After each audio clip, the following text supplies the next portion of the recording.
اسلام پر، مسلمانوں کو اور اسلام کو بدنام کرنے کی کتنی ہی سازشیں کیوں نہ کریں، وہ مسلمانوں کو بدنام اور لوگوں کے تعلق سے بدزن کرنے کی کتنی کوششیں کیوں نہ کریں، بظاہر وہ یہ سمجھتے ہیں کہ وہ انہوں نے مسلمان کو اور بالخصوص ملت اسلامیہ کو لوگوں کی نگاہوں میں مشکوک بنا دیا ہے اور ان کے تعلق سے بدظن کر دیا ہے، لیکن یہ بات یاد رکھیں، اللہ کا قرآن فرماتا ہے سورہ منافقون میں اللہ تبارک و تعالی ارشاد فرماتا ہے وَلِلَّهِ الْعِزَّةُ وَلِرَسُولِهِ وَلِلْمُؤْمِنِينَ، عزت تمام کی تمام اللہ کے ہاتھ میں ہے، ان العزت للہ جمیعا، تمام کی تمام عزتوں کا مالک اللہ ہے، اور اللہ اپنے فضل سے ولی رسولہ، اللہ نے عزتیں اپنے رسول کو جو ہے عطا فرمائی ہے، وللمؤمنین، اللہ نے عزتیں اپنے مومن بندوں کو عطا فرمائی ہے۔ عزیزان ملت اسلامیہ، کوئی کتنی بھی سازشیں کیوں نہ کر بیٹھے اور یہ اپنے ناکام اور اپنی کمزور کوششوں کے ذریعے سے، پروپیگنڈے کے ذریعے سے یہ سمجھ بیٹھے کہ وہ مسلمانوں کو اور اسلام کو مٹانے کی کوشش کرے گا، قرآن کریم میں اللہ تبارک و تعالی اسے اس طرح ارشاد فرماتا ہے یریدون لیطفئوا نور اللہ بافواہہم، یہ چاہتے ہیں کہ اپنی پھونکوں سے اللہ کے نور کو بجھائیں، واللہ متم نورہ، اور اللہ اپنے نور کو مکمل کر کے رہے گا،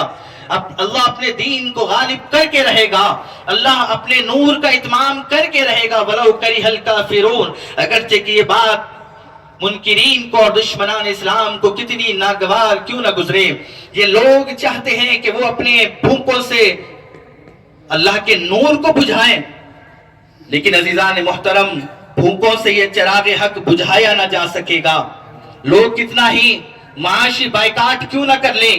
اور اس معاشی بائیکاٹ کے ذریعے سے یہ سمجھتے ہیں اگر کہ وہ مسلمانوں پر رزق کو تنگ کریں گے، تو اللہ فرماتا ہے سورہ زخرف میں اَهُمْ يَقْسِمُونَ رَحْمَةَ رَبِّكَ، اے محبوب کیا یہ تیرے رب کی رحمتوں کو تقسیم کرنے والے ہیں؟ نَحْنُ قَسَمْنَا بَيْنَهُمْ مَعِيشَتَهُمْ فِي الْحَيَاةِ الدُّنْيَا، ہم نے دنیاوی زندگی میں ان کی معیشت کو ان میں تقسیم کر دیا ہے۔ ما یفتح اللہ للناس من رحمت فلا ممسک لها، اللہ سورہ فاطر میں فرماتا ہے جس کے لیے اللہ اپنے رحمت کے خزانے کھول دے کوئی اسے بند نہیں کر سکتا، وما یمسک فلا مرسل له من بعدہ۔ اسلامیہ لوگ یہ سمجھتے ہیں کہ اس کے ذریعے سے مسلمانوں پر رزق کو اور معاش کو تنگ کیا جا سکے گا، میرا رب تو فرماتا ہے واللہ یرزق من یشاء بغیر حساب، میرا رب جس کے لیے چاہتا ہے بے حساب رزق عطا فرماتا ہے، رزق میرے رب کے ہاتھ میں ہے، اور یہ فرماتا ہے وَيَرْزُقْهُ مِنْ حَيْثُ لَا يَحْتَسِبُ، کہ اللہ اپنے بندے کو وہاں سے رزق نصیب فرماتا ہے کہ جہاں بندے کا گمان بھی نہیں جاتا۔ تو عزیزان ملت اسلامیہ، یہ نقشہ آپ کے سامنے کھینچنے کی وجہ یہ ہے تاکہ ہمیں یہ بات واضح ہو جائے اور اوروں کے لیے بھی یہ بات واضح ہو جائے کہ قرآن کا یہ عقیدہ ہے اور قرآن کی یہ تعلیمات ہے، دین اسلام کی یہ فکر اور نظریہ ہے کہ تمام تر معاملات اللہ کے حوالے اور اللہ کے سپرد ہے، وہ جو چاہتا ہے جیسا چاہتا ہے کرتا ہے، اور ہم اسی کے حکم کے تابع ہیں اور اسی کے سامنے اپنی جبین نیاز کو جھکاتے ہیں۔ عزیزان ملت اسلامیہ، یہ ساری باتیں اللہ تبارک و تعالی قرآن کریم میں سمجھاتا ہے، قرآن کریم میں بتاتا ہے کہ میرے بندوں یہ سارا نظام میرے قبضہ قدرت میں ہے، میں جیسا چاہتا ہوں چلاتا ہوں۔ اللہ کی جو ہے اپنی قدرت کی نشانیاں بتاتا ہے، اپنے شاہکار بتاتا ہے، لیکن ایک لمحے فکر ہے ہمارے لیے، یہ ساری چیزیں اللہ قرآن کریم میں بتاتا ہے، لیکن ہمارے لیے ایک سوال یہ ہے کہ کیا ہم قرآن کریم کو جب پڑھتے ہیں تو کیا قرآن کو سمجھ کر پڑھتے ہیں؟ جب قرآن کریم کو پڑھتے ہیں تو کیا قرآن کریم میں غور و فکر کرتے ہیں؟ جب قرآن کریم کو پڑھتے ہیں تو کیا اس کی نشانیوں، اس کی آیات میں غور و فکر کرتے ہیں؟ جب قرآن کریم کو پڑھتے ہیں تو اللہ جو ہمیں احکام فرماتا ہے، جس چیز سے منع فرماتا ہے، اور جو کائنات کا نظام اس نے قرآن کریم میں بیان فرمایا ہے، کیا ہم ان تمام تر چیزوں پر غور و فکر کرتے ہیں؟ کیا ہم اس بات پر غور کرتے ہیں کہ اللہ نے اس کائنات میں، اس دنیا میں جینے کا ایک نظام بتایا ہے، ایک منہج بتایا ہے، ایک طریقہ بتایا ہے کہ میرے بندوں یہ میرا قرآن ہے جس میں میں نے ساری چیزیں تمہیں کھول کھول کر بتا دی ہے. لیکن عزیزان ملت اسلامیہ، ایک افسوس کی بات ہمارے لیے یہ ہے کہ جس امت پر قرآن اترا ہے وہ امت آج قرآن سے ناآشنا دکھائی دیتی ہے. قرآن کو لفظی ترجمے کے لفظی طور پر پڑھتی ہے لیکن قرآن کو سمجھنے کی کوشش نہیں کرتی، قرآن میں غور و فکر کرنے کی کوشش نہیں کرتی. اگر ہم نے قرآن کریم کو غور سے پڑھا اور سمجھا ہوتا تو قرآن کریم میں اللہ سورہ آل عمران میں آیت نمبر 160 میں فرماتا ہے اِنْصُرْكُمُ اللَّهُ فَلَا غَالِبَ لَكُمْ، اے ایمان والو اگر اللہ تمہاری مدد فرمائے فَلَا غَالِبَ لَكُمْ تو تم پر کوئی غالب نہیں آ سکتا. وَإِنْ يَخْذُلْكُمْ اور اگر اللہ تمہارا ساتھ چھوڑ دے، تمہیں بے یار و بے مددگار چھوڑ دے، فَمَنْ ذَا الَّذِي يَنْصُرُكُمْ مِنْ بَعْدِهِ تو مجھے بتاؤ تو صحیح کہ اللہ کے تمہیں بے یار و مددگار بے سہارا چھوڑ دینے کے بعد کون ہے جو تمہاری مدد کر سکے گا. وَعَلَى اللَّهِ فَلْيَتَوَكَّلِ الْمُؤْمِنُونَ مومنوں کو چاہیے کہ صرف اللہ کی ذات پر توکل اختیار کرے، صرف اللہ کی ذات پر بھروسہ رکھے. عزیزان ملت اسلامیہ، آج لمحے فکر تو ہمارے لیے یہ ہے کہ قرآن کریم میں اللہ تبارک و تعالی ارشاد فرماتا ہے کہ اللہ کی مدد اگر تمہارے شامل حال ہے تو تم ہمیشہ سرخرو رہو گے، اور اگر تم نے اپنی بدعمالیوں کی وجہ سے ہم نے اپنی نافرمانیوں کی وجہ سے اللہ سے ہم دور ہو گئے ہیں تو پھر اللہ اپنی مدد کو ہٹا لیتا ہے. تو جب اللہ کی مدد ہٹ جاتی ہے تو پھر لوگ بے یار و مددگار بے سہارا ہو جاتے ہیں. آج ذرا اب اس تناظر میں اپنے آس پاس کے حالات کو دیکھیں. میں بڑی رفتار کے ساتھ آپ کو آج کے اس پیغام کی طرف لے جانا چاہتا ہوں. وقت میرے پاس کم ہے اس لیے میں رفتار سے آپ کو اس بات کی طرف لے جا رہا ہوں اور امید کرتا ہوں کہ آپ مکمل توجہ انہماک کے ساتھ میری بات کو سماعت کریں گے. عزیزان ملت اسلامیہ، اللہ نے قرآن کریم میں یہ بات واضح فرما دی، اللہ تمہاری مدد فرمائے تو کوئی تم پر غالب نہیں آ سکتا، اور اگر اللہ اپنی مدد کھینچ لے پھر کوئی تمہارا مددگار نہیں ہو سکتا، کوئی تمہارا سہارا نہیں ہو سکتا. مومنوں کو چاہیے کہ اللہ کی ذات پر یقین اور کامل اعتماد رکھے. عزیزان محترم، اطراف و اکناف کے حالات پر ذرا غور کیجئے، ذرا حالات کو دیکھیے، کیا حالات بنے ہوئے ہیں، کیا آج جو ہے مشکلوں مصیبتوں کا سامنا ہے. کیا اسے دیکھ کر یہ محسوس ہوتا ہے کہ اللہ کی مدد بھی شامل حال رہے اور ایسے حالات بن سکیں، ایسے ظلم و زیادتی کے حالات بن سکیں؟ نہ، اللہ کی مدد، اللہ کی نصرت اگر ہو تو یہ ساری چیزیں ہو نہیں سکتی. تو پتہ کیا چلا؟ پتہ یہ چلا کہ اللہ نے اپنی مدد کو روکے رکھا ہے، اللہ نے اپنی پشت پناہی سے روکے رکھا ہے. اللہ کی مدد و نصرت، اس کی تائید ہمارے ساتھ بظاہر دکھائی نہیں دے رہی ہے. عزیزان محترم، وجہ تلاش کرنے کی ضرورت ہے. جیسے حالات، مشکلیں اور مصیبتیں ہمارے در پہ ہے، اللہ کی مدد دکھائی نہیں دیتی، شامل حال نہیں ہے. اگر ہوتی تو یہ حالات نہ ہوتے. تو وجہ تلاش کرنے کی ضرورت ہے کہ کیا وجہ ہے کہ ہم بظاہر بے یار و مددگار بے سہارا دکھائی دے رہے ہیں. عزیزان ملت اسلامیہ، وجہ تلاش کریں. وجہ ہمیں ملے گی. اپنے گریبان میں جھانکیں، ذمہ دار ہم خود ہیں، ذمہ دار ہم خود ہیں. ہم نے اس قرآن مقدس سے منہ پھیر لیا. وہ قرآن جو ہدایت کے لیے اترا، سرچشمہ ہدایت بن کر اترا،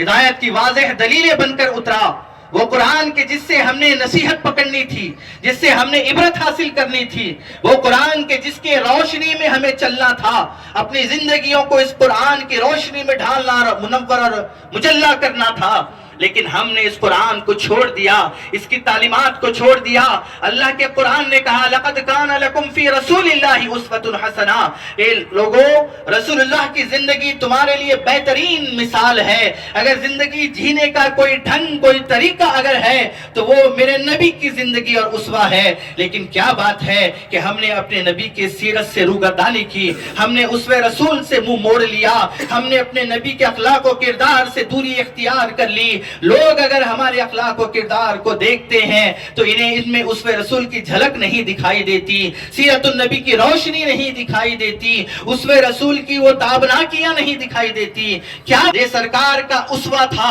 یہ آپ کے اخلاق و کردار تھے، یہ آپ کی محبت اور مشفقانہ انداز تھا کہ دشمن بھی آپ کے دوست بن گئے، جنہوں نے آپ کے خلاف تلواریں اٹھائی، ہتھیار اٹھائے۔ ایک وقت آیا وہی قوم، وہی لوگ حضور کے لیے لڑے، حضور کے دشمنوں سے لڑے، اسلام کے دشمنوں سے لڑے، جنہوں نے اسلام کے خلاف تلوار اٹھائی تھی۔ ایک وقت آیا کہ وہ اسلام کے لیے لڑے، اسلام کی طرف سے لڑے۔ ذرا یہ بات تو غور کریں کہ اس طرح جانی دشمن حضور کے ایسے عاشق کیسے بن گئے، ایسے دوست کیسے بن گئے، ایسے مددگار کیسے بن گئے، ایسے چاہنے والے کیسے بن گئے۔ تو تاریخ یہ بتاتی ہے، تاریخ اسلام یہ بتاتی ہے کہ میرے نبی کا اسوہ اور کردار، آپ کے اخلاق، آپ کا درگزر کرنا، معاف کرنا، صبر و تحمل سے کام لینا، لوگوں کے ساتھ نرمی اور یسر کا معاملہ کرنا، چاہے وہ مسلمان ہو چاہے غیر مسلم ہو، سب کے ساتھ یکساں مساوات اور انسانیت کا سلوک کرنا، محبت کا پیغام دینا، یہ وہ اخلاق کریمہ تھے، یہ وہ نسخہ کیمیا تھا جنہوں نے دشمنوں کو، جانی دشمنوں کو دوست بنا دیا۔ عزیزان ملت اسلامیہ، آج ایک لمحے فکر ہے ہمارے لیے کہ ہم نے قرآن کو چھوڑا، اسوہ رسول کو چھوڑا، ہم نے اپنے آپ کو، اپنے بچوں کو قرآن، دین اسلام کی تعلیمات سے دور کیا۔ ہم نے اپنے بچوں کو، الحمدللہ آج ہم دیکھ رہے ہیں بچوں کو تعلیم کے لیے بڑی کوششیں کی جا رہی ہے اور کرنا چاہیے، لیکن ایک سوال یہ پیدا ہوتا ہے کہ کیا دنیاوی تعلیم، دینی تعلیم کے بغیر روا ہے کہ دین اسلام اپنے ماننے والوں کو اس بات کی اجازت دے گا کہ کوئی علم میں بہت اعلیٰ درجے پر چلا جائے لیکن اخلاق و کردار میں پستی کا شکار ہو، کردار میں پستی کا شکار ہو؟ علم بہت ہے، بڑی بڑی ڈگریاں حاصل کر لی، لیکن اگر اس کے اندر انسانیت کا جذبہ نہیں ہے، اگر اس کے اندر اخلاق و کردار نہیں ہے، اگر اس کے اندر اسوہ رسول کی جھلک نہیں ہے، اگر اس کے اندر سیرت النبی کی روشنی نہیں ہے، اگر اس کے اندر عفو اور درگزر کا جذبہ نہیں ہے، اگر اس کے اندر ایک دوسرے کو معاف کرنے کا احساس نہیں ہے، تو بتائیں وہ ایک ایسا درخت بنے گا کہ جسے پھل نہیں لگنے والے، وہ ایسا درخت بنے گا کہ جو اونچا تو ہوگا لیکن اپنے لمبائی سے، اپنی گہرائی سے وہ لوگوں کو نفع نہیں پہنچا سکتا۔ تو ایک جسم ضرور بنے گے لیکن اس کے اندر سے روح نکال لی جائے گی۔ تو دنیاوی تعلیم کے ساتھ دینی تعلیم کا ہونا بہت ضروری ہے۔ قرآن کی السلام نے موسیٰ اور ہارون کے رب اللہ پر ایمان لایا۔ فرعون کو جب یہ بات پتا چلی، اس نے کیا کیا؟ کہا کہ اگر تو باز نہ آئے گی اور مجھے خدا نہیں مانے گی تو ہر طرح کی تکلیف اور ظلم سے میں تجھے گزاروں گا۔ عزیزان ملت اسلامیہ، اٹھائیں تفاسیر اور احادیث اور دیکھیں، سیدتنا آسیہ کے ہاتھوں اور پیروں میں موٹی موٹی کیلیں ٹھوکی گئی تھی، میخیں ٹھوک کر انہیں دیوار پر لٹکا دیا گیا تھا۔ ایسی ظلم اور زیادتی کا شکار وہ کمزور جسم کی وہ بہادر خاتون ظلم کو سہ رہی تھی۔ فرعون پھر بھی کہتا اب بھی باز آ جا، لیکن اس کے باوجود سیدتنا آسیہ فرماتی کہ فرعون تو زیادہ سے زیادہ میری جان ہی تو لے سکتا ہے، یہ جان میں اپنے اللہ پر قربان کر چکی ہوں، اس کے پر اپنے اس تمام تر معاملات کو سپرد کر چکی ہوں، اور یہ جان اسی کے لیے ہے، اسی کے لیے قربان ہو جائے گی۔ ہر ظلم و زیادتی کا سامنا کرنا پڑا، بالآخر وہ خاتون نے اپنے رب کی بارگاہ میں عرض کیا کہ اے پاک پروردگار، وَنَجِّنِي مِن فِرْعَوْنَ وَعَمَلِهِ وَنَجِّنِي مِنَ الْقَوْمِ الظَّالِمِينَ، مجھے فرعون اور اس کے ظلم سے نجات دے دے میرے مولا، مجھے ظلم سے نجات دے دے، بند کروں گیا، اور میں تیرے نام پر مر جاؤں گی، مٹ جاؤں گی۔ ایمان لایا، وہ شہید ہو گئی لیکن اپنے ایمان سے کبھی سمجھوتا نہیں، وہ اللہ کے لیے قربان ہو گئی لیکن کبھی اپنے ایمان کا سودا نہیں کیا۔ آج کیا وجہ ہے کہ ہم دیکھ رہے ہیں کہ بھولے بھالی بچیاں کیسے پاکھنڈیوں کی باتوں میں آ کر اپنے ایمان کو برباد کر رہے ہیں۔ عزیزان محترم، ہم دیکھ رہے ہیں کس طرح شیطانی اور طاغوتی فکر کے لوگوں کی باتوں میں آ کر آج ہمارے بچیاں، ہماری خواتین مرتد ہو رہی ہیں، ان کے ایمان پر ڈاکہ ڈالا جا رہا ہے، اور یہ بھولے پن کی وجہ سے، کم علمی کی وجہ سے، کیونکہ تربیت ہی نہیں ملی ابتدا سے۔ سائنس بڑا پڑھایا گیا، میتھمیٹکس بڑا پڑھایا گیا، اتہاس بھگول بہت پڑھایا گیا، لیکن قرآن نہیں پڑھایا گیا۔ انہیں خواتین اسلام کی سیرتیں نہیں پڑھائی گئی۔